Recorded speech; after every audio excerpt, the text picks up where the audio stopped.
វីដេអូនេះផងដែរខ្ញុំនឹងចែករំលែកអំពីរបៀបនៃការ combine multiple sheet នៅក្នុង Excel file ចូលទៅក្នុង Power BI Query តោះកុំឲ្យខាតពេលយូរយើងចូលទៅកាន់មេរៀនទាំងអស់គ្នា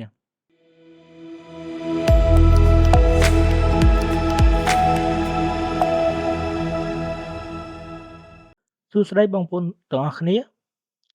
ក្នុងវីដេអូនេះផងដែរខ្ញុំនឹងចែករំលែកអំពីរបៀបនៃការ combine multiple sheet គឺ sheet ជាច្រើនរបស់ Excel file ដូចដែលអ្នកទាំងអស់គ្នាបានឃើញ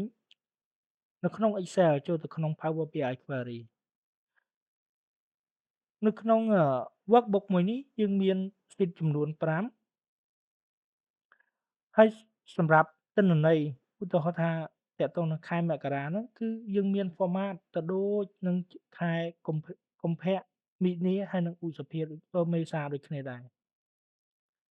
អញ្ចឹងមានន័យថា format របស់វាហ្នឹងគឺមាន format តែមួយប៉ុន្តែយើងគ្រាន់តែខុសទៅលើចំនួនខែចំនួនផលិតផលថ្ងៃនិងចំនួននៃការលក់ផលិតផលរបស់យើងតែប៉ុណ្ណោះអញ្ចឹងខ្ញុំបានបង្ហាញអំពីរបៀបនៃការ import raw data ពី Excel file ចូលទៅក្នុង Power BI ទៅកាន់ទៅក្នុង Power BI រួចមកហើយប៉ុន្តែការបង្ហាញនោះគឺ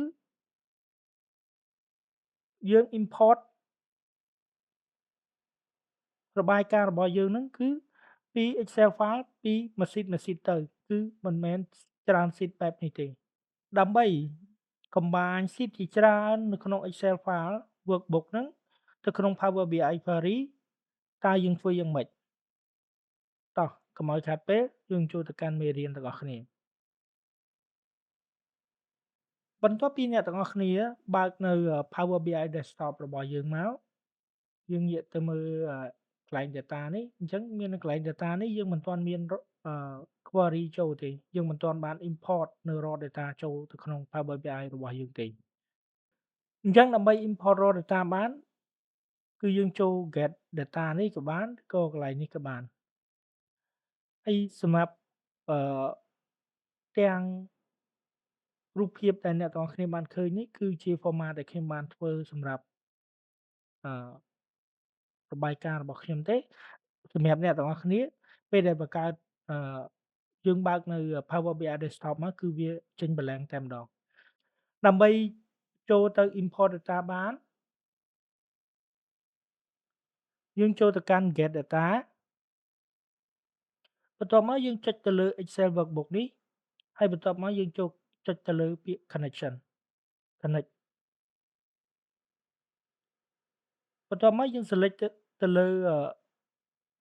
Excel file មួយណាដែលយើងចង់ import ចូលទៅយើងចុចពាក្យ open បន្ទាប់ពីយើងចុច open ហើយយើងនឹងឃើញចំនួន sheet នៅក្នុង workbook នៃ Excel file មួយហ្នឹងអញ្ចឹងដូចអ្នកទាំងអស់គ្នាបានឃើញនៅដើមវីដេអូអញ្ចឹងគឺយើងមានចំនួន5 sheet នៅក្នុង workbook មួយហ្នឹងប៉ុន្តែដើម្បី import បានហ្នឹងយើងគ្រាន់តែ select ទៅលើ worksheet មួយណាក្នុងចំណោម worksheet ទាំងអស់ហ្នឹងឧទាហរណ៍ថាខ្ញុំចង់ select Gen ក៏បានឬក៏ខ្ញុំចង់ select ទៅលើ Web ក៏បានឬក៏ខ្ញុំចង់ select ទៅលើ April ក៏បានគឺខ្ញុំមិនគឺយើងមិនត្រូវ select ទាំងអស់នោះទេគឺយើងត្រូវគ្រាន់តែ select ទៅលើ sheet មួយណានៃ Excel workbook អញ្ចឹងខ្ញុំឧទាហរណ៍ថាខ្ញុំ select ទៅលើ sheet ខែ Jan 2025បន្ទាប់មកខ្ញុំចុច transform data នៅពេលដែលយើងចូល transform data វានឹង load មកលើ Power BI Query អញ្ចឹងនេះគឺជា sheet ដែលយើងបាន import ចូលមិញហ្នឹងអញ្ចឹងដើម្បី combine បានយើងងាកមកមើលកន្លែងapply step អញ្ចឹង step ដែលយើងបានឃើញនេះគឺចំនួន4 step អញ្ចឹងយើងចុចទៅលើកន្លែង navigation នេះយើងកុំចុចទៅលើ data source បើសិនយើងចុចកន្លែង source data ហ្នឹងបើសិនយើងលុបទៅវាលុបទាំងរបាយការណ៍របស់យើងទាំងអស់ហ្នឹងអញ្ចឹងយើងចុចកន្លែង navigation នេះមកបន្ទាប់មកយើងមកខាងឆ្វេងយើងយកពាក្យថា delete until end មានន័យយើងលុបពី Page Navigation រហូតដល់ Chiang Thai នេះ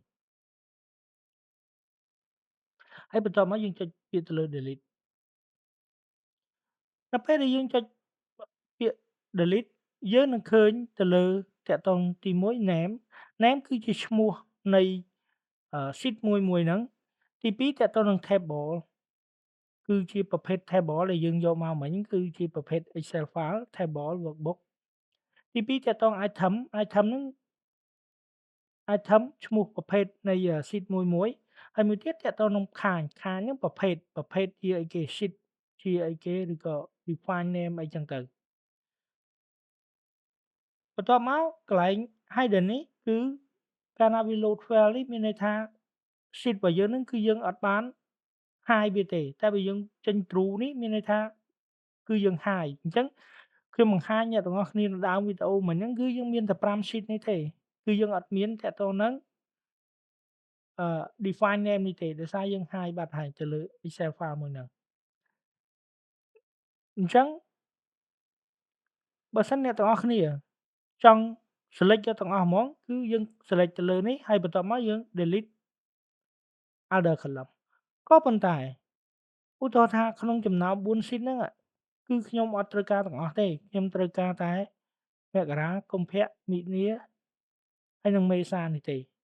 ញ្ចឹងសម្រាប់ប្រមាណ sheet ទៀតហ្នឹងខ្ញុំលុបវាចោលអញ្ចឹងខ្ញុំ select ទៅលើ item name នេះក៏បានឬក៏កន្លែង name នេះក៏បានដែរអញ្ចឹងយើងបន្ទាប់ពីយើង select មកយើងដក select all យើង select ទៅលើ sheet មួយណាដែលយើង name មួយណាដែលយើងចង់ import ចូលទៅហ្នឹងអញ្ចឹងចាប់ហ្នឹងខ្ញុំ hide អស់ហើយអញ្ចឹងខ្ញុំបង្ហាញតែខ្ញុំទុកតែ sheet Jan 2025 sheet Feb 2025 sheet March 2025និង sheet April 2025បន្ទាប់ពីខ្ញុំបាន short បង្ហាញចំនួន4 sheet ហ្នឹងហើយខ្ញុំចុចទៅលើកន្លែង table នេះហើយបន្ទាប់មកខ្ញុំចុច mouse ខាងឆ្វេងថា select ចូលពាក្យថា remove other column បន្ទាប់ពីយើង remove ចោលទាំងអស់គឺយើងនៅសល់តែ table ទេហើយបន្ទាប់មកយើងឃើញនៅកន្លែងនេះអញ្ចឹងយើងចុចទៅលើវាទៅវានឹងបង្ហាញ expand ហើយបន្ទាប់មកឃើញcolumn ទាំងអស់អញ្ចឹងយើងដកតាក់ទង use original column name as a prefix អញ្ចឹងយើងអត់ទេអញ្ចឹងយើងដកចោលទៅហើយបន្ទាប់មកខ្ញុំចុចអូខេអញ្ចឹងទិន្នន័យយើងហ្នឹងគឺបានចូលមកហើយនេះឧទាហរណ៍នេះ sheet ទី1នេះ sheet ទី2 sheet ទី3អញ្ចឹងទៅនេះឃើញទេអញ្ចឹងខ្ញុំselect មានន័យថាយើងយក row ទី1នេះ row លេខ1ធ្វើជា head នៃ column ហ្នឹងអញ្ចឹងខ្ញុំចុច choose the first row as header អូខេបន្ទាប់ពីហ្នឹងមកយើងនឹងឃើញទិន្នន័យនេះឃើញអត់តែបែងចែក sheet មួយហ្នឹងអញ្ចឹងយើងចង់លុបវាចោលទៀតអញ្ចឹងដើម្បីលុបអាហ្នឹងចោលបានយើងចុចនៅកន្លែងចំណុច point នេះមកហើយបន្ទាប់មកយើង select ទៅលើពាក្យ filter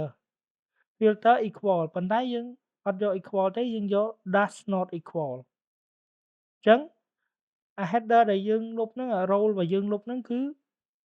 ចំនួន number នេះយើងចង់លុបនេះ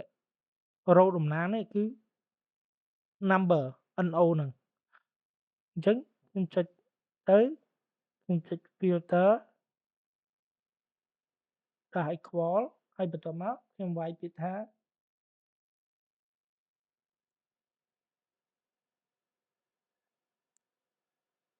NO ហ្នឹងហើយបន្ទាប់មកខ្ញុំ select ទៅពាក្យអូខេហើយយើងយក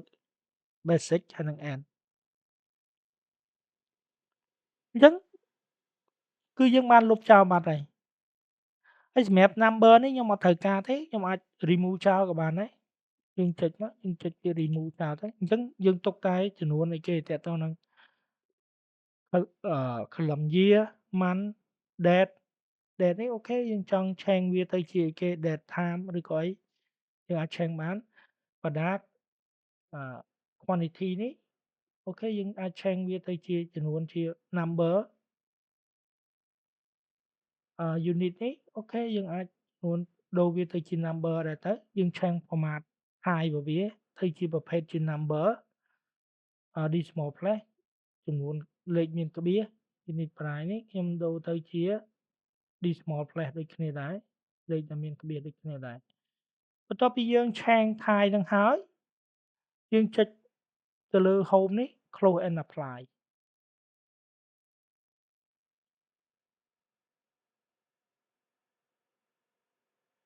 អញ្ចឹងអ្នកទាំងអស់គ្នាបានឃើញហើយអញ្ចឹង data របស់យើងគឺបាន load ចូលដោយជោគជ័យអញ្ចឹងឧទាហរណ៍ថា January 2025នេះខ្ញុំចង់ដូរឈ្មោះរបស់វាឲ្យត្រូវទៅតាមអ្វីដែលខ្ញុំបានកំណត់ឧទាហរណ៍ថាយើងចង់ដូរឈ្មោះទៅជាអឺ inventory ចុះ stock inventory អញ្ចឹងយើង stock inventory អូខេអញ្ចឹងយើងគ្រាន់តែម៉ៅខាងស្ដាំមកយើង select rename មកយើងដូរឈ្មោះទៅ stock inventory ហើយអ្នកទាំងអស់គ្នាចុចលើនេះមកអ្នកទាំងអស់គ្នាឃើញអត់អញ្ចឹងមានន័យថា year month date ហើយចំនួនហ្នឹងគឺ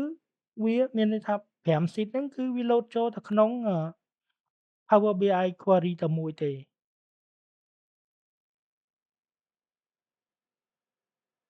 អញ្ចឹងបន្ទាប់ពីហ្នឹងមកយើងចង់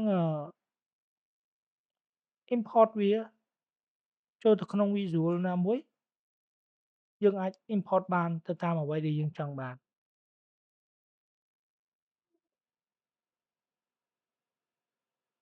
អូខេអញ្ចឹងទៅ